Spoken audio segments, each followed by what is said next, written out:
Hi, everybody. Welcome to the Standing Light podcast. It is a great honor to shine a light on Lars Muhl today, an incredible author. And we've also got Naleea in here today. And I'm going to let you explain a little bit about your incredible connection as well. But just a little bit about you, Lars. Lars is a Danish writer, mystic, and musician. For many years, Lars was a successful singer-songwriter in Denmark. Concurrently with his music career, he has engaged with self-studies of comparative religion, esoteric knowledge, and philosophy since 1965. And from 1988, he has focused on Aramaic Christian and Jewish mysticism. He has written 22 books on these subjects and hosts workshops, lectures in Denmark and abroad. Welcome, Lars. Welcome, Naleea. It's such a pleasure to have you on the podcast today. Thank you very much. Thank you, Leyla. So I would love to first celebrate the fact that Naleea is also on the podcast because you speak so much about the divine feminine and the divine masculine, Lars, in so many of your books. And I know that that's a very heartfelt topic of yours. Mm-hmm. And hopefully for more and more for many of us as well. It's such an important topic. But I wanted to celebrate the fact that you also wanted Naleea to be on the podcast because I asked her what exactly the intention was behind, because I wanted to understand it more clearly. And I had an intuition, but Naleea then really did share, it's because you want to shine a light also on the divine feminine. And she was also a big part of the book and your process as well. So I really wanted to shine a light and celebrate that because there's very few, let's say, famous authors or really, people in this field that honor it to this degree. And that's truly, truly incredible. So thank you for honoring the divine feminine in such an incredible way.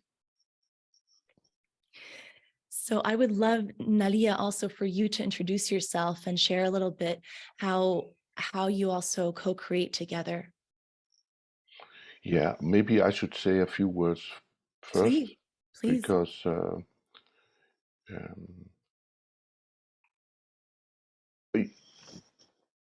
I started to work with Naleea in 2017.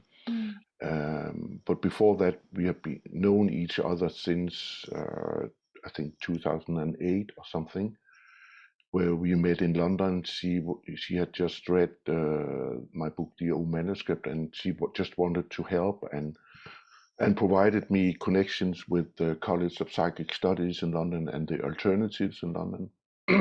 And over the years, we just continued to have a briefly contact, Mm-hmm. And then in 2017, I think it was, she started to interpret my workshops in Germany, and very from that, I think our collaboration just worked or grew from there. And she became more and more involved in editing the books, the German and first and foremost the English translations, and then she started to translate the books into German.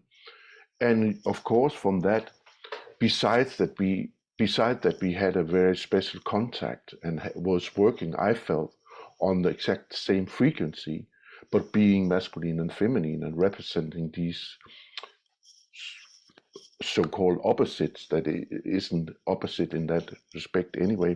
But so from that, for years I've been looking for someone to continue the work, so to speak, not my work as it is, but the work, on that frequency that also goes back to the seer and the moon priestess that I talk about, Sylvia, in my book, The Grail.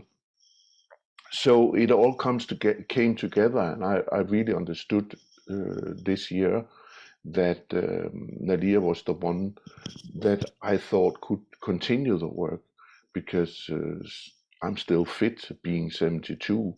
But to start the process and start to work together and also get her more into the, what would you call, into the to the collective light, you know, not just being behind the scenes, because you know what I mean. Yes. Yes. So this is from my perspective. Maybe Naleea can add something to it. I think that's really very well put. And to me, it's has been always this process of feeling connected through the frequency, so to speak, within the essence of the work. And so it's just a natural thing of growth, so to speak, that happened through exactly these steps that Lars just spoke about. A natural evolution. Yeah. That's beautiful. An unfolding. You know? Yes, exactly. Yes. So we also in this year, in 2023, we are going to work more extensively together in workshops and stuff, integrating the feminine in a much more visible way also. That's incredible. Thank you for doing that. I'm really excited for that, and hopefully I can come to one of the live workshops. You're very welcome. Thank there you. will be one in Bern in June, so that's close to you, isn't it? Yes, Bern, Switzerland. Okay, I'll add that to the calendar. Amazing. So, you know, I wanted to share, as I was sharing with Lars before we started recording, we have some friends in common of Elena and Alejandro, who you were on their podcast. And when I saw that podcast and I realized that this new book had come out, The Light Within the Human Heart, something happened within me, because my company is called Standing Light. The podcast is called Standing Light. And the intention and the mission of the podcast, as well as the company, is to shift our world from a mind-based mentality to a heart-empowered reality. So to really activate that light within the heart and live from that space.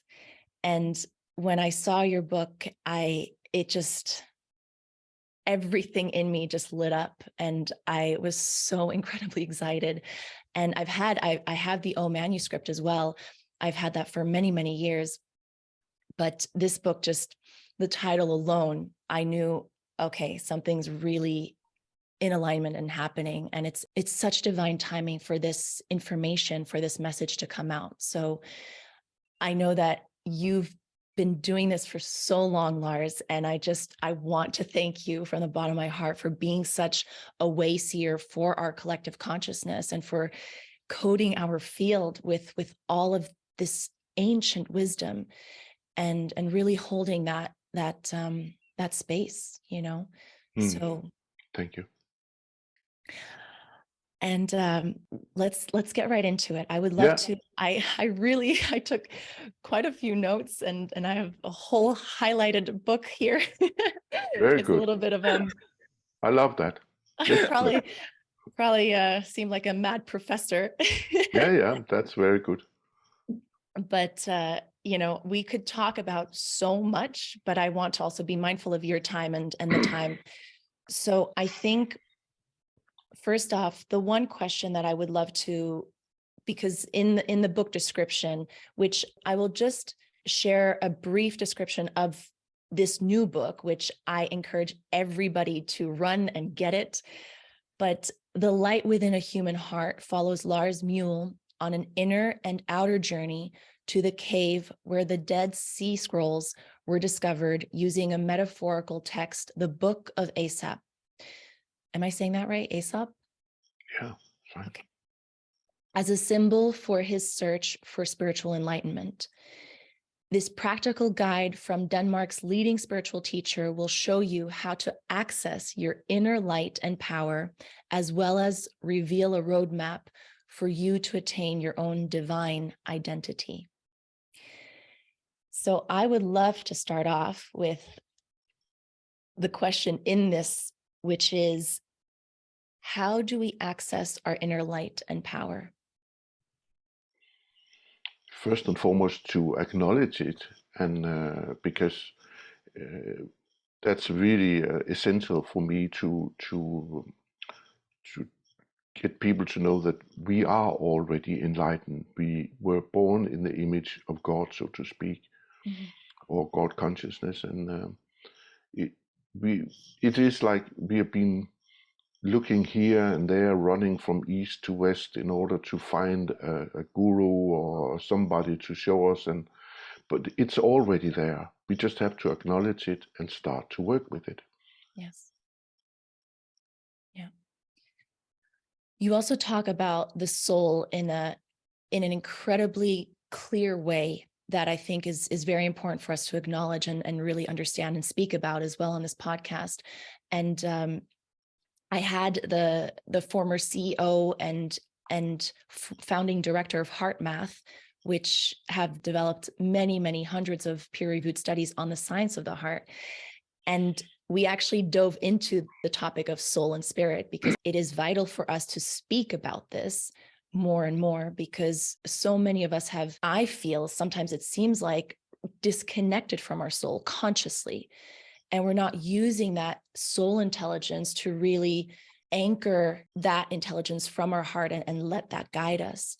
So, and especially now more than ever, I feel very disconnected people, and these are my words, and I'm really curious to dive into this topic with you and have this conversation to hear your reflections. But there's a passage in the book, and I want to read this for all of you. There's a level of consciousness far removed from such man-made limitations, where the soul is all-knowing, moving where it will, and in which it neither needs to pretend nor to be entertained. Instead, we'll find stimulation from intuition. If we don't connect to intuition, it won't connect to us. Mm-hmm. And I talk a lot about heart intelligence. That is one of my main topics. And I always say that the intelligence of the heart is intuition. Mm-hmm. So if we were to break just very briefly Heart Intelligence 101 or human intelligence, we've got the three brains in the human body. We've got the head brain, the heart brain, and the gut brain. Mm-hmm. And each of them have their own intelligence. So Mm-hmm. the head brain its intelligence is logic. The heart brain is intuition, and the intelligence of the gut brain is instinct. Mm-hmm. So this passage was just so powerful because it speaks exactly to that, right? When we reconnect with the power of our heart, with the intuition, the intelligence of intuition, and then we reconnect consciously with our soul that's anchored in the heart, I believe that that's kind of the missing link for our full potential as human beings here on Earth. So I would love to hear your perspective and hear how you've come to understand this and how you really connect with this space within you. All kind of spiritual work is a kind of a way to connect to this essence. Mm. Either you know it or you don't, but it to me that's it, But something that Naleea and I have been very much into is not so much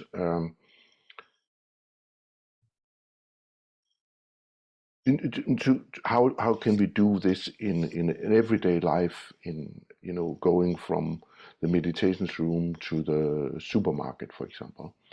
And it's been a thing of mine way back from when I worked with the Seer, that anywhere we go, everywhere we go, we are carrying our church or our sacred place with us, because we are already enlightened, and that this God consciousness that we were given when we were created is always there.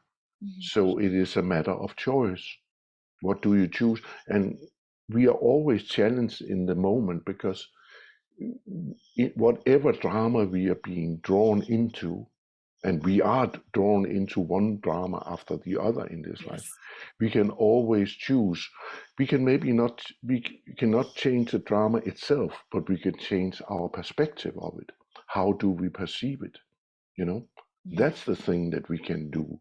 And if we can undramatize a drama and see it for what it is, We have come a long way, and we have changed and we have transformed something.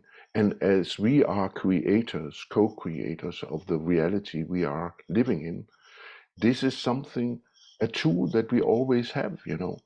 It's not a big thing. It's actually very simple and not complicated.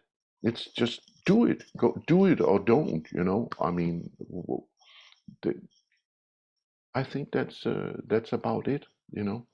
And of course, you need to, when you start to do spiritual work, you will find tools that is more in alignment of who you are or of the frequency you're working on at the moment. But in the next moment, you can be working on a totally other frequency, and then again you can work on a lower one. It's shifting all the time. But in order to find a more consistent way of working on the same frequency, and hopefully a higher one that we worked on before, we need to find a way of working with spirituality that we can continue and keep up a practice in order to keep ourselves on that frequency. That's how I see it, that spiritual work is actually all the time remind us of staying into what we just read in that amazing book that we just read, you know. So it just not end up being just a fantastic book and that was it, and then we go to the next book.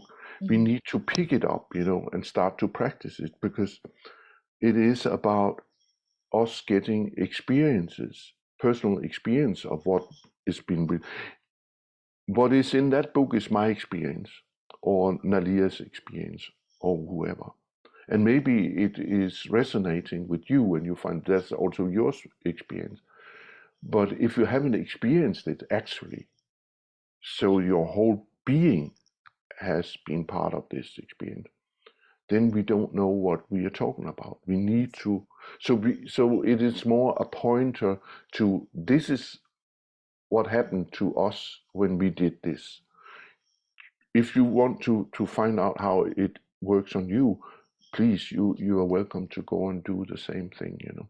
And I think all spiritual books are just pointers toward, you know, inspirational pointers. And all of us must take responsibility for our inner enlightenment and go and practice it and experience it. Then we can go back and say, now I know what it is, or what it isn't, you know. It's all introspect. What about you, Naleea? How do you interpret it? View all these? Yeah, to me, books, for example, they are as well space holders. So I'm sure we all have experience. I'm sure when we read a book, it becomes like a companion that lifts us or lowers us, however, to a certain different state of reality in the moment we are reading it. You know, it's like a companion, and that oozes out an essence or a frequency. The same like music. If you listen to a certain kind of music, you enter into a field with that. And so I think that's a so inspiring process. And it's really needed to understand as well that, this inspiration that it's because I'm on a frequency now through that. And is it now that I wish, like, am I merging with that? Or what happens when I close the book? Well, and someone is doing something that makes me sad or angry or something like that, you know? It's like, and then I find that, that book or that music is like an island of peace or something that brings me back to inspiration. And that's wonderful. And yet it's so good to know not to judge then oneself when one can't hold things, because at some point it's like just really understanding our personality, integrating what we have learned really truly, and then come back to, so to speak, the own center again, and be true to that. And I think books or music, anything, any art, that resonates with our inspiration or in our heart space, is something that is like a teacher, and then it has to be let go again as well to truly arrive at that point. But coming back to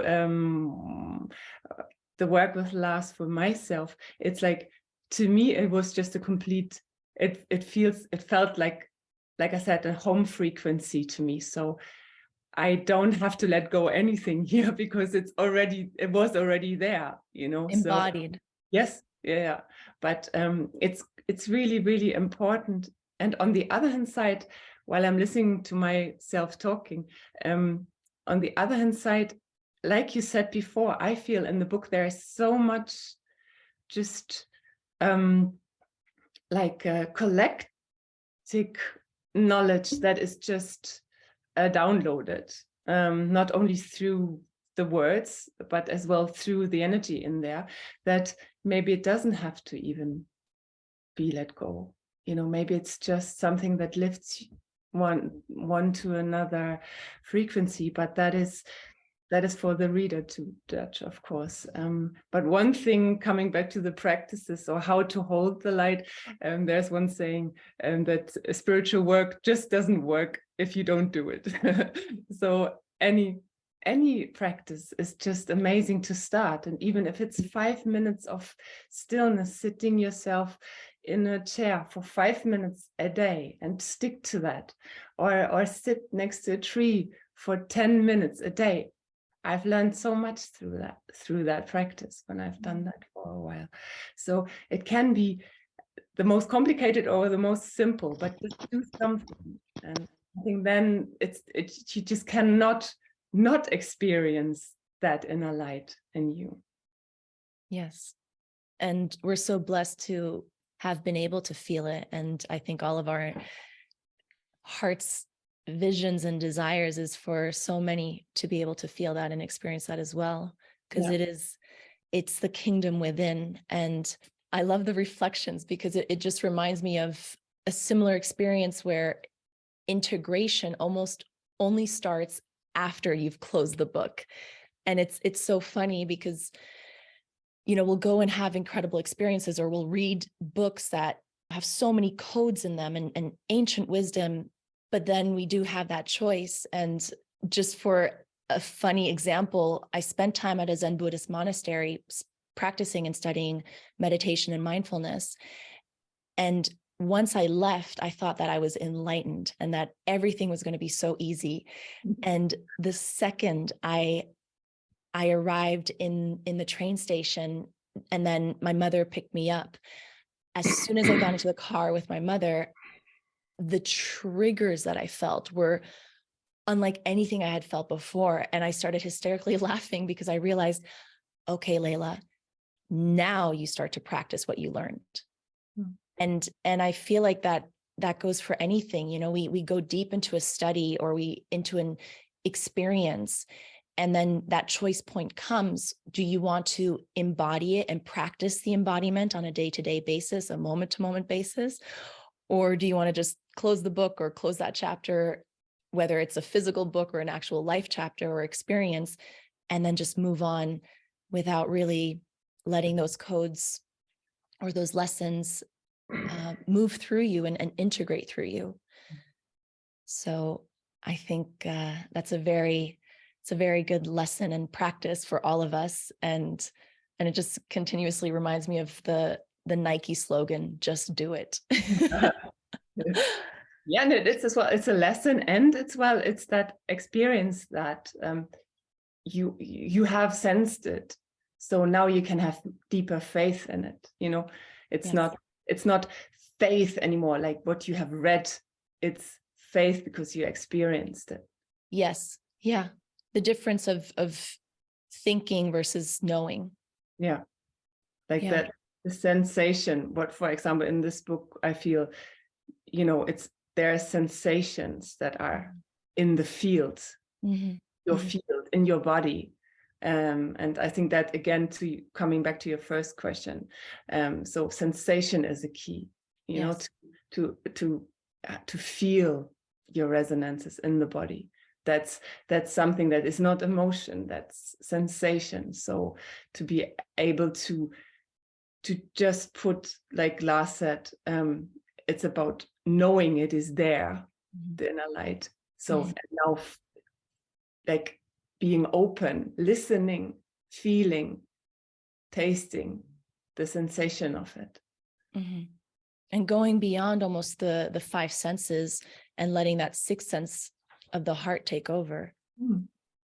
This actually brings me to another part that you spoke about, of the vertical and horizontal existence. And as the listeners know, since they're tuning into this podcast, I speak a lot about the electromagnetic field of the heart, which the heart produces. And our thoughts and emotions have a direct effect on this field. And it's ultimately what then we perceive as our reality.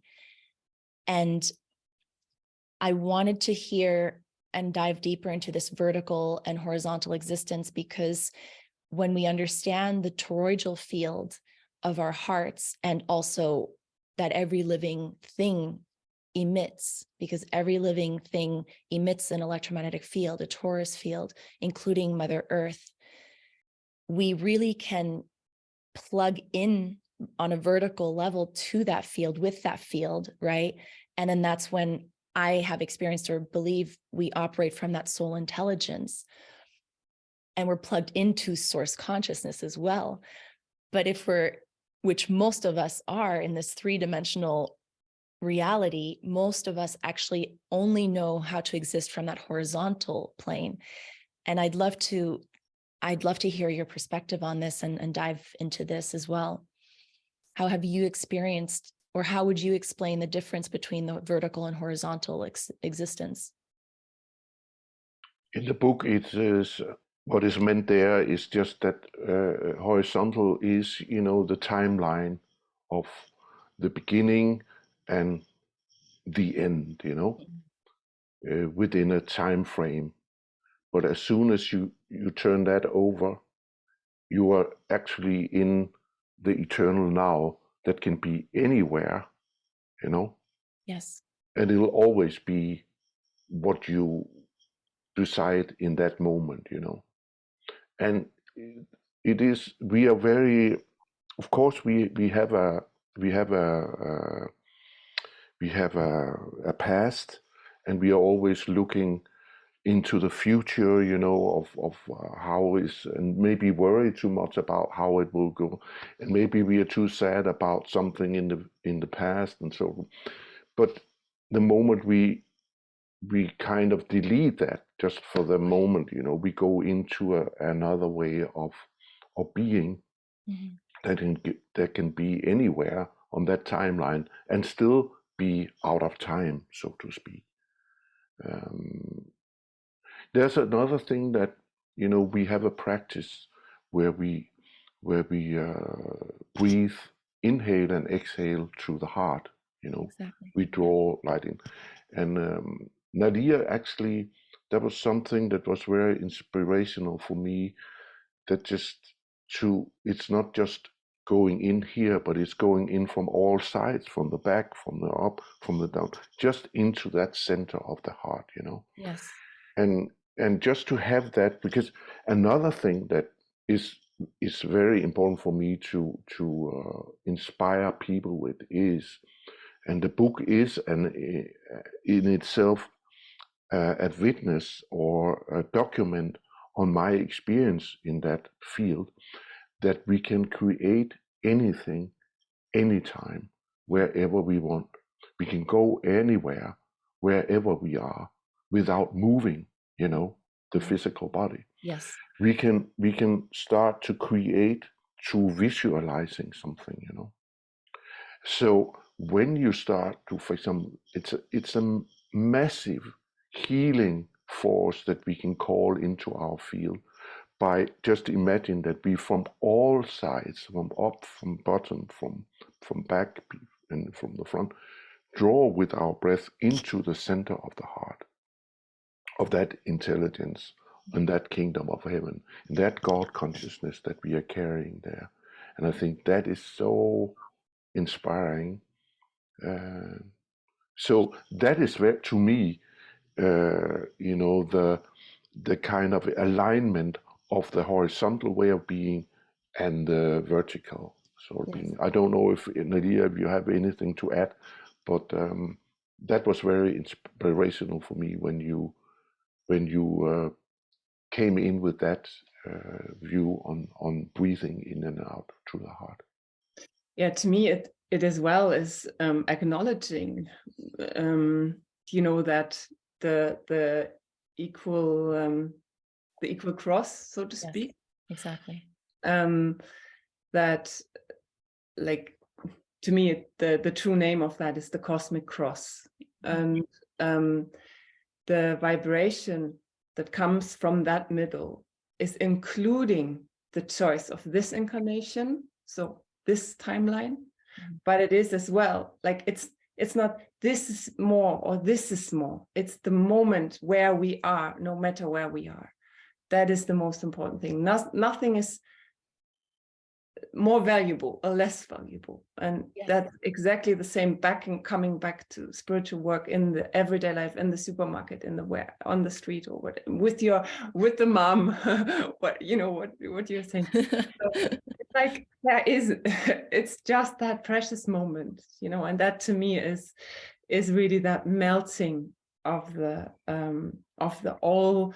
It's the timelines, it's the light lines, and they meet in the now. And it's exactly what Lars is saying. It's so powerful to stand in there, and as well when you just allow that there is that duality, you allow, for example, as well, the masculine and feminine to merge.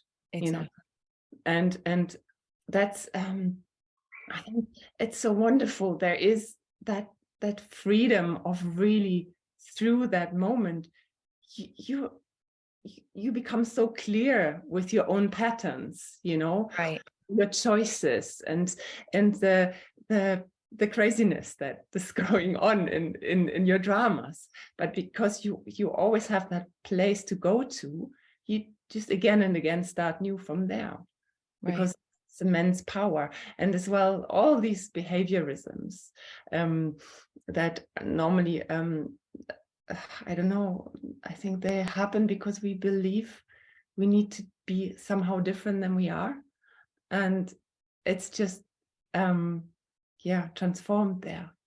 So I really love that work of holding the awareness of both, but just expanding.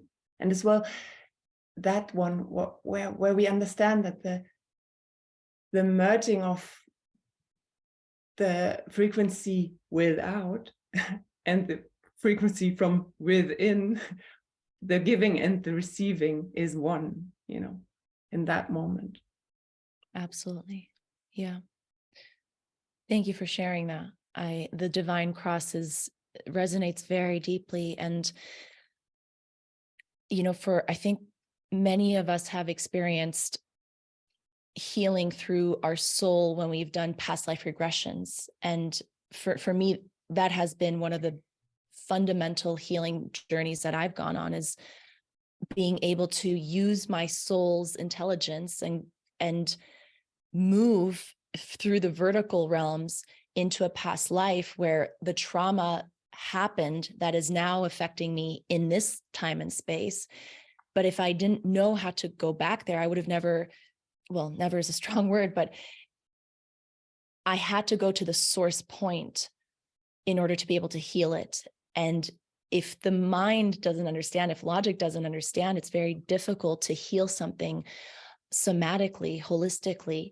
And so I can also recommend that this is the reason and the power of actually living also in the vertical, because you actually can go and tap into the soul consciousness of where sometimes some of the traumas that you're somehow experiencing, they might be phantom traumas or disorders or whatever they may be, and then really heal them in that way from source cause.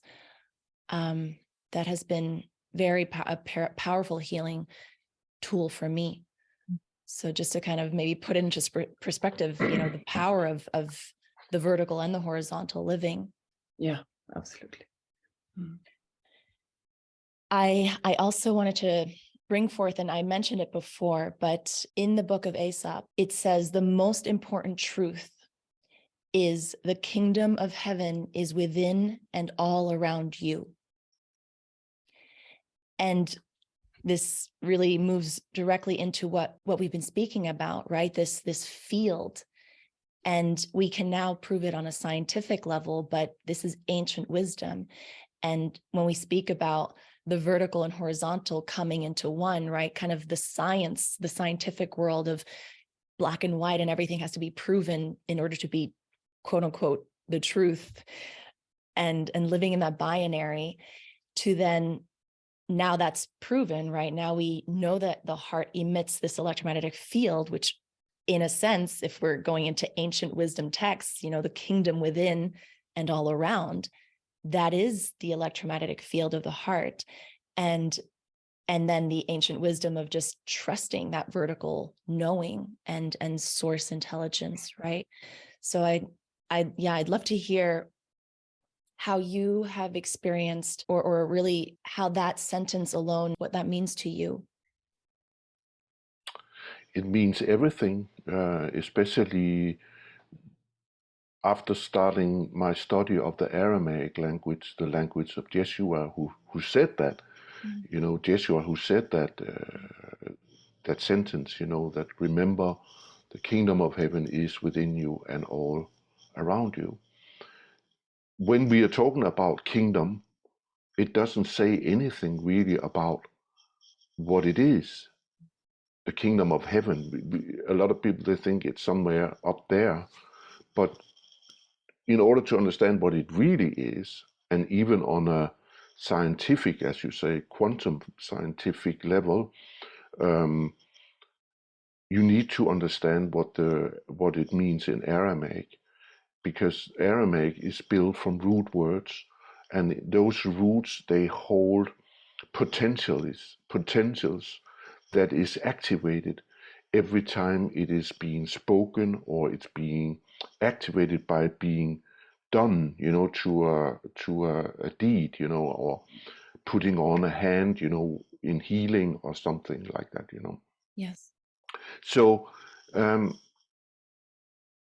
root for example, in Kingdom of Heaven, a very important root there is, it says Malkuta Deshemaya. Malkuta meaning queendom, not kingdom, but queendom.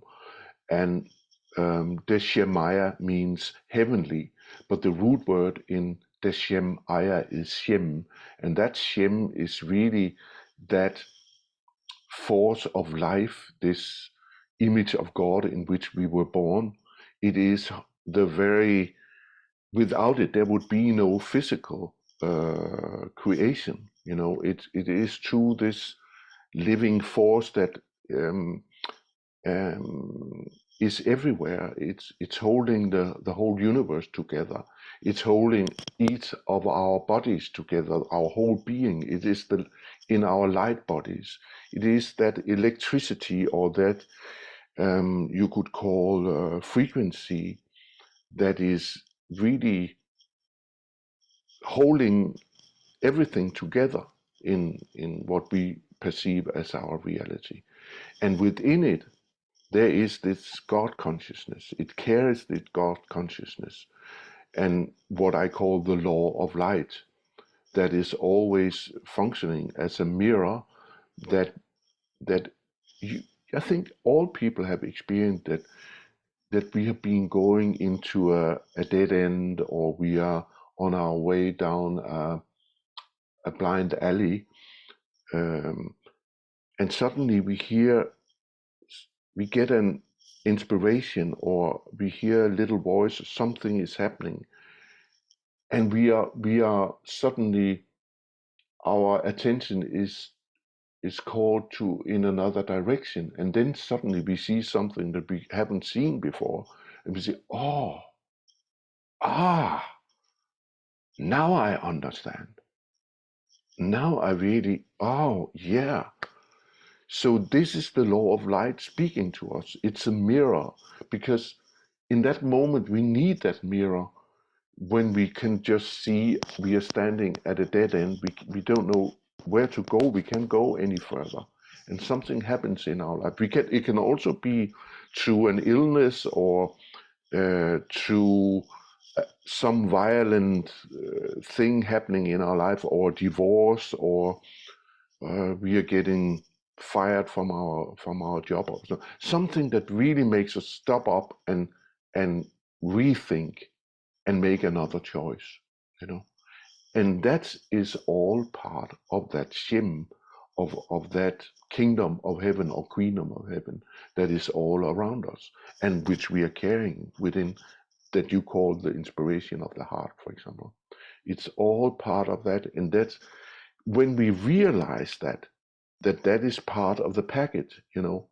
This is actually the gift we were given, and we can start to create through it in all kinds of ways. We just need to acknowledge it, take responsibility for it, and start to practice it. And then we go into a whole other field. When I was working with the Seer for that 7 years or 9 years, but 7 years mostly, it was some of the best years of my life. Not because he was talking about these things, but he was those things. His very being was expressing those things. And another thing when talking about him that was so inspirational was that he was very much a personality, you know. He was not talking about getting rid of any personality. He was very much a personality. But somehow that personality was working for his higher self, you know, being very odd at times, very, very off, you know, and people would say, "Ah, what a strange man," but he didn't care. He did not give any, you know, Yes. of how other people perceived him, of what they thought about him. He couldn't care less. He was not here to being. He was working behind the scenes, so to speak, and he was supposedly. He said he was supposed to be in what you call invisible, not needing anybody's applause or anybody's approval, because you don't need any approval when you know who you are. Yeah. And you don't make a fuss about being whatever people think you are or aren't. You don't make a fuss about it. You just continue the work. That's why we're here. And that's part of the pack. I know, and I really celebrate that there are people who are meant to be celebrities and who are here through that kind of work to be very well known about a lot of people. And that's part of their, you know, they are here maybe as teachers in that way.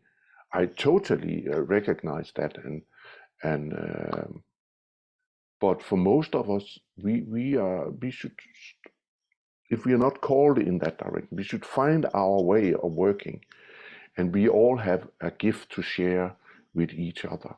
We are each other's teachers, and that is why I think the time of the guru, as we know it, you know, that we are celebrating a guru or we are worshipping somebody, those days are over. I mean, agree. It doesn't mean that we are not respecting people who can inspire us, and so to speak, but that's it. We don't have to make a big fuss about it.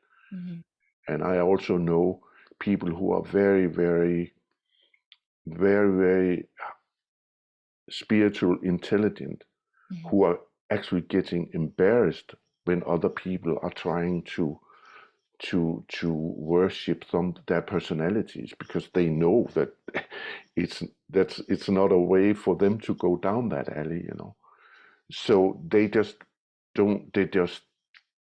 let's get over it, let's get on with it, you know. We don't have to, you know. So it's all coming in now, and I think should be an inspiration for all of us. Let's get down to the actual work and do it, you know. Yeah. Don't make a fuss about all this, because it ought to be so natural, you know. Yes. Exactly. Yeah. I always say it's a matter of harm. And this is also the divine cross that you so beautifully tagged, Naleea. It's a merging of the divine and natural experience of us, right? And we all are emerging and a unification between a divine human being and a natural human being.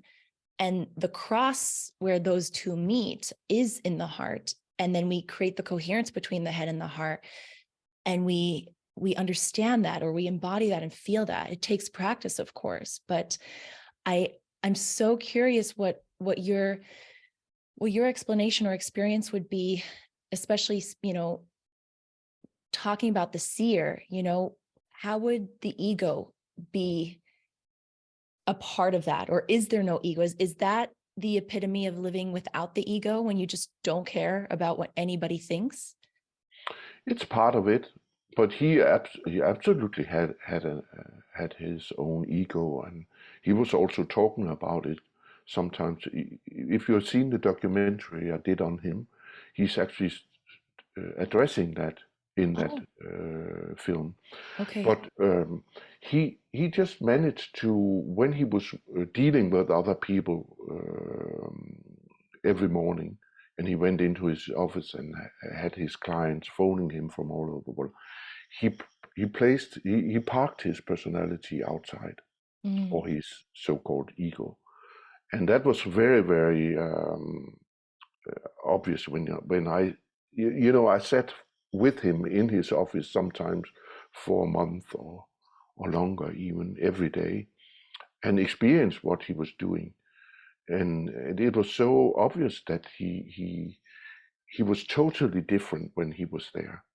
He was at the point all the time, straight to the point. Mm-hmm. And when he came out, he had to deal with all his personal problems, that was absolutely the same as everybody else's, so that's the same thing we can do. Mm-hmm. We should not sit and wait for us to get totally ego-free, because that day might never come. So we will just waste a lot of time doing it. And we should maybe also understand now what it means when the old masters of the East are talking about to be ego-free. What does it really mean? Is there something that we have misunderstood? Because we are here on Earth for a certain reason, and coming into a body and being restricted by all the limitations that does for the soul and for our being, it means that we also have to cope with that ego and our senses and all these things. And instead of trying to get rid of it, we should maybe try to incorporate it in alignment with our higher being, our higher self, in order to make them work for us while we are here. I think that is much more sustainable. Yeah.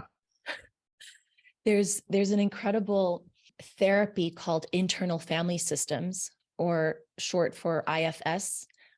They also call it parts therapy. And it has helped me profoundly, because you get to see yourself in many different parts. And we all know, the higher self part, the inner child part, maybe even some know the soul part, but we're made up of all these different parts.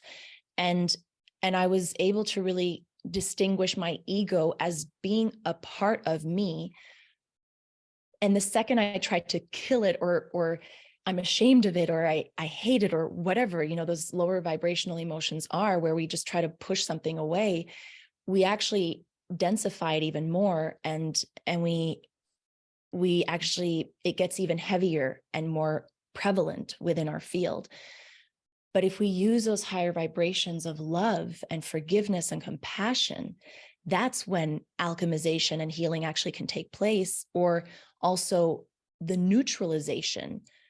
And we get to then see our ego. I start envisioning my parts in a very fun, playful way. So my ego is like this little Napoleon guy that just, is very tiny and short and stubby and likes to have and it loves to have a tantrum all the time. And it's, you know, it's constantly acting up and throwing tantrums, and it can be overpowering, especially if I let it overpower me and I am ashamed of it, or I am scared of it. But the second we come into this more playful nature and we realize, okay, my ego is just a little child having a total tantrum. It's trying to actually protect me, but it's not operating from source consciousness, from love, from trust. It's operated by fear. So let me bring compassion and love to it and say, hey, I get it. You're scared right now. I love you. We're okay. We're safe.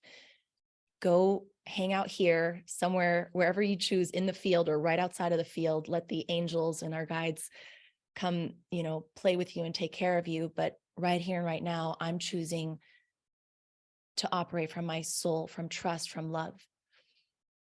Yeah. And I think that exactly what you're saying, and then really doing that. Yes. You know, that in everyday life, I think that's so amazing, you know, and everything changes then. Like, so there was a loud word with someone and you remember and you just stop and you shift, and it's just, and it doesn't matter if someone else now understands or not, but you understand and you go into compassion, peace, you know, that for me is like the golden rule, really. What is the frequency that comes out of my heart? Is it peaceful or not? You know, I can speak very lovingly and very this and very that, and we are all in a certain way. We can do so many things, but it's not. It can be maybe not true, you know. But if that is the dedication, you know, and peace, of course, peaceful, of course, or loving as well, to the Napoleon or to whoever, you know, whoever mine is. I'm going to find a name now. Yes. Get playful with it. Yes, but yeah, but for me, I work so much with the inner child. You know, I work so much with that, in that sense of really look, it's already past the moment, you know, come back into the moment again. And then there's the triggers really, like, yeah, it needs to be lived, what you're saying, and then there is the biggest freedom to that is unfolding from there. Absolutely. Not to make any part of us wrong when we feel it in the moment, but to let it move through us. Yeah, and again, the sensation, like what we were coming from before, from the kingdom of heaven is within and all around us. So there's another aspect of that, with that we are made in the image of God. And what does that mean? Lars speaks so much about that, to really understand that source and I are one. Image is frequency. The image of God, it's the frequency. I am in the frequency. I'm nothing different to that. And that is, again, that to understand that it comes to you and you give it back, and it comes, and it's the sacred breath coming, it's the sacred breath leaving. It's the sensation of being flooded and giving yourself. You know, that is, to me, the kingdom of heaven, within and without, the merging of that. And then you are in the center of the cross. You are the creation, or of the sphere, like I always work with the golden sphere. So, and then from there, you create now this moment. You know, what frequency am I now gifting to the world? Now, what streams out, beside of that it is made from that essence, but what is my thought? What is my intention? How is my tone, my frequency, my, you know, and then to understand, when you are there is no harm, there is no negativity, there is no, but of course, in the moment, you are accepting what was before, but there is the transformation. When you are receiving and giving, or maybe not giving even, but oozing out, or emanating. Emanating. So, and to me, that is really the kingdom of heaven, within and without, you know. We then are the alchemizers and the alchemists. And or we could also say, because I love how you said, it's we're past the times of gurufying somebody else, right? Jonathan Field, it's from him I heard it the first time, you are the guru. And that comes, of course, there's people that will come before us, like you, for me, Lars, that just help inform our consciousness, but it's probably most likely a remembering, right? And then we all get to remember through each other, through the field downloading information through you that then downloads it into my field, and we all ping each other through the natural original World Wide Web or divine web. And that's when we get to kind of wake up, and really illuminate this higher awareness.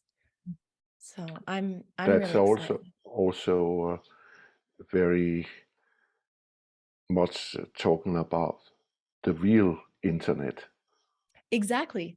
And the moment that people, they understand that, that's when we are really moving this reality, and then are able to do something.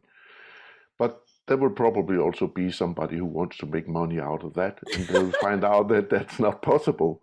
So they are really stunned, and maybe then they will think, oh, maybe there's something else to it that we don't know about yet.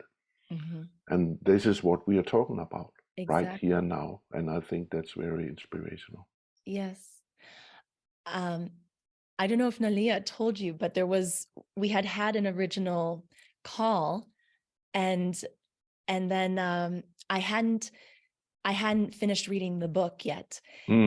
And it was nighttime, and I was lying in bed, and we were supposed to have the call the following day.